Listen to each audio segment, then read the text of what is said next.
Pagan, ¿eh? Menores de 12 no no pagan. pagan. Y los otros van invitados por nosotros. Ahí ¿Estamos? Bueno, dicho eso, ahora sí. Doctora Salvo, por favor, ponga orden acá. Sí, el hombre Ponga orden jurídico acá. el hombre propone y Dios dispone. También. Así es, pero acá en el mundo de lo terrenal, en donde actúan los tres poderes constituidos del Estado, el Poder Judicial, vos sabés, Roberto, que se encarga de, en teoría, administrar justicia, sobre todo cuando hay posibles comisión de delitos. Si nosotros tenemos un presidente de la Nación, un ministro de Economía, una secretaria de la Presidencia, y un banco central que está muy complicado con la devaluación y sus anticipaciones pertinentes. Ajá, ¿cómo es eso? Y claro, porque el lunes el abogado Martínez Herrero inició una denuncia contra Javier Milei, contra Santiago Basuli, titular del Banco Central, y todo su directorio, Toto Caputo también, por malversación de caudales públicos y defraudación contra la administración pública, porque ustedes saben que el viernes pasado el Banco Central quemó 398 millones de dólares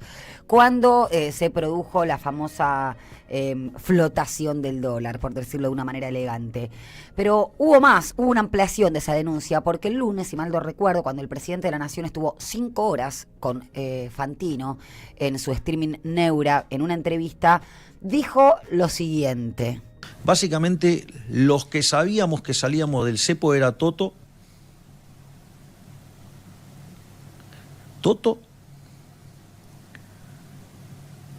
Cari y yo. ¿Escuchaste eso? ¿Nadie más? Nadie ¿Turcenegro más. no lo sabía? No lo sabía nadie. ¿El gentleman no lo sabía de la política de Francos? Hacemos reunión de gabinete el jueves, donde planteé toda una cuestión de geopolítica, de lo que está pasando en el mundo, cómo nos tenemos que preparar para un mundo más hostil. No, básicamente, digamos, en términos jurídicos, ahora tenemos en comunicación al doctor Martínez Herrero, pero está contando que estas tres personas, él incluido, Toto Caputo y Karina Milei, tenían una información privilegiada a la que solo podían acceder en su carácter de funcionarios públicos. Así que el doctor Martínez Herrero, acá nos tenemos en comunicación, hizo una ampliación de denuncia. Doctor, ¿qué tal? Lo saluda acá Natalia Salvo en el programa de Roberto Caballero y Florencia también, Florencia Ibáñez. Hola, buen día. ¿Qué tal? ¿Cómo están? Buen día, doctora. ¿Cómo está? Si nos puede explicar, doctora, ¿en qué consiste esta ampliación de denuncia, que también obviamente nos va a llevar a ver en qué consiste también su denuncia inicial? Claro, yo cuando vi que el viernes 11 de abril habían liquidado 398 millones de dólares a un precio de entre 1.075 pesos y 1.097, ¿no? Y al rato se anunció el levantamiento del cepo y la flotación de la banda cambiaria. Dije, el dólar va a salir. Entonces, ¿por qué el apuro en vender esos 398 millones cuando se venían liquidando 30, 40 millones? ¿No? Fue un récord como una avalancha previa a una devaluación, ¿no? Entonces dije, ¿quiénes habrán comprado? Me pregunté, ¿quiénes vendieron? ¿Quién les avisó? Entonces, hasta ese momento uno dice, bueno, ¿quién los vendió? El Banco Central. Listo, el presidente y todos los directores del Banco Central. El ministro de Economía tendría que saber porque había convocado una conferencia de prensa desde la mañana a la tarde. Y el presidente, yo dije, como economista no va a estar ajeno a esto. Entonces los denuncié a ellos, en principio, porque era lo que yo preveía que podían conocer, pero después de ver el reportaje, no lo vi el reportaje, la verdad, me enviaron recortes, y ahí veo donde él dice que él, Karina, Toto Caputo y Santi, por Bausili, eran los que ya sabían del día anterior lo que iba a pasar. Entonces dije, listo, ya está. Bausili, Toto Caputo, el presidente, la hermana, evidentemente a un grupo de personas le habrán avisado, como tráfico de influencias, ¿no? Y información privilegiada. Entonces ahí me cierra por qué vino esa avalancha de compras de dólares en ese día, ¿no? Y que con respecto a estas conductas, ¿no? Como para explicarle a quienes nos están escuchando, ¿qué posible delito entrañaría esto de utilizar la posición estatal o ser funcionario para tener este conocimiento especial? ¿Qué delito podrían estar incurriendo? Primero, el que pensé es administración fraudulenta en perjuicio del Estado, ¿no? Después, malversación de caudales públicos, Y después, bueno, el 307 del Código Penal, ¿no? Que es tener una información privilegiada. ¿Por qué no nos olvidemos los perjuicios que le ocasiona esto al Estado? Un grupo de personas se enriqueció, pero el Estado perdió reservas y se empobreció a raíz de esta política. ¿Sabe cuánto perdimos según mis cálculos? Lo mismo que sale volver a poner en valor todo Bahía Blanca, ¿sí? 61.000 millones de pesos. Una barbaridad, claro. 46.556.000 dólares en un rato perdió el Estado. En unas horas, ¿no? ¿Verdad? En unas horas, exacto.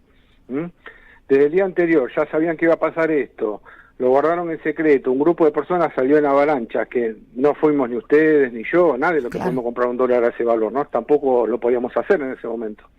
Pero un grupo de vivos sí lo hizo, por eso el jueves, a raíz de haberme enterado que ya el presidente reconoció quiénes eran los que sabían, incluyendo a la hermana, también amplió la denuncia contra él y contra todos los que hayan comprado dólares ese día, ¿no?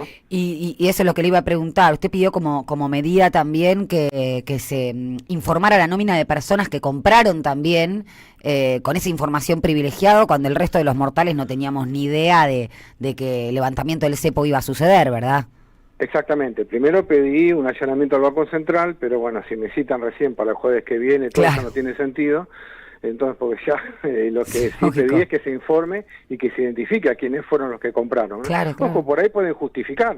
Yo necesitaba un importador, podría justificarlo, pero el tema, me parece que hay personas que no pueden justificarse como importadores que compraron los dólares a ese precio, ¿no? Claro, y es importante destacar esto, ¿no? La utilización, ¿no?, de la estructura estatal o de la información a que se tiene acceso siendo funcionario público, no se puede utilizar para beneficios personales, ¿no? Parece una verdad de perogrullo, pero en realidad es lo que justamente entraña un delito contra el orden financiero o el orden económico. Recordemos este artículo, doctor, que usted menciona, el artículo 307, fue incorporado incluso en el año 2011 y reglamentado en el año 2012, es decir, es relativamente novedoso. Y la verdad que en la situación en la que se encuentra nuestro país a nivel económico, financiero, cambiario también, de hecho hay una emergencia de esa índole, es importantísimo destacar que esto realmente es un fraude. Sin duda, el perjuicio contra el Estado ya está, porque se perdió un montón de dinero a venderlo en valor mucho más bajo, ¿no? Pero después la segunda parte es esa, el 307. ¿Por qué compraron? ¿Y por qué esa cantidad de dólares, no? Pues si el día anterior se habían vendido 40 millones o 30, no claro, no 400. No, no exactamente. Un 400% también de lo que se vendió con anterioridad. ¿Y cuál es el estado actual o hay alguna ordenación de medida de prueba? ¿Cómo es judicialmente el estado de la causa en la actualidad? Mire, yo voy a hacer todo lo que deba hacer. El tema es que dependo ahora del juez Lijo, que justo fue el que ellos propusieron para la Corte, y de la fiscal Mangano, que ya sabemos, que recorremos con Honor Pi a quienes responde.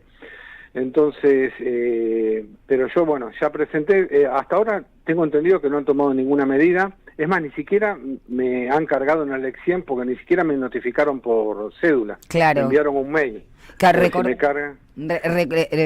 aclaro un poquito esto, doctor, para quienes nosotros sabemos que es el Lexien, es el sistema por el cual nosotros y nosotras, abogados y abogados, subimos o cargamos virtualmente las denuncias, y cuando el juzgado no lo ordena, bueno, estamos como atados de pies y manos, para decirlo de alguna manera.